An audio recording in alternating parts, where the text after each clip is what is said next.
heard of U-235 isotope, or as it's known outside the weapons industry as depleted uranium, or DU? DU is a byproduct of waste from nuclear reactors in the production of nuclear weapons. And since 1977, the U.S. has been using this material to coat artillery shells, missiles, and even tanks. So why is depleted uranium so prevalent in military use? Well, the material is extremely dense and strong, which makes it perfect to penetrate reinforced steel armor or bust through buildings. And despite internationally undisputed health effects that have already led to 155 countries voting in favor of limiting its use, the U.S. still has a stockpile of it and has been using DU in conventional warfare for decades. So how exactly does DU work, and why is it such a controversial method of warfare? Well, when a missile or artillery shell is coated in DU and shot at a target, it ignites, exploding into thousands of radioactive microparticles. These particles are then scattered, often carried by the wind or seeping into the ground, affecting the water and food consumed by millions of people. Believe it or not, no country in the world has experienced more devastation from the practice of depleted uranium than that of Iraq. Since 2003, it's estimated that 1,000 to 2,000 metric tons of DU has been fired during the war.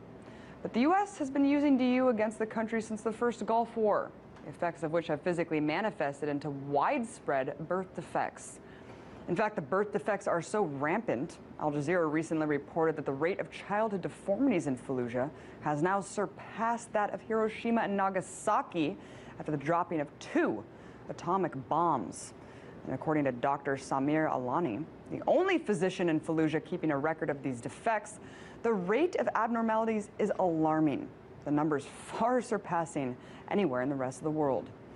Some of the malformations being recorded in Fallujah include facial clefting, nervous system and skeletal disorders, immune system problems, and heart deficiencies. But these illnesses are not isolated to newborn babies. There are now growing reports of cancer, especially among children, believed to be caused by DU contamination. And that's not the only toxic material causing effects in the country. The military utilized mercury, lead, and even phosphorus bombs. Ironically, white phosphorus was the same chemical that Saddam Hussein used against the Kurds in '91, which of course the U.S. cited as part of its WMD arsenal and thus a justification for the Iraqi invasion. That, my friends, is what you call circular logic. And somehow, the U.S. does not define DU, lead, or mercury as hazardous. Well, despite the government denying the obvious, the evidence is undisputable.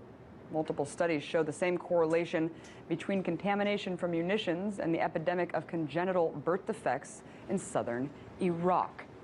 But the most disturbing part of all is that once it's used, the radioactivity never goes away. It will plague one generation after the next for millions of years. Look, unfortunately, there's nothing we can do to stop these devastating health effects from playing out, but I'll tell you what we can do.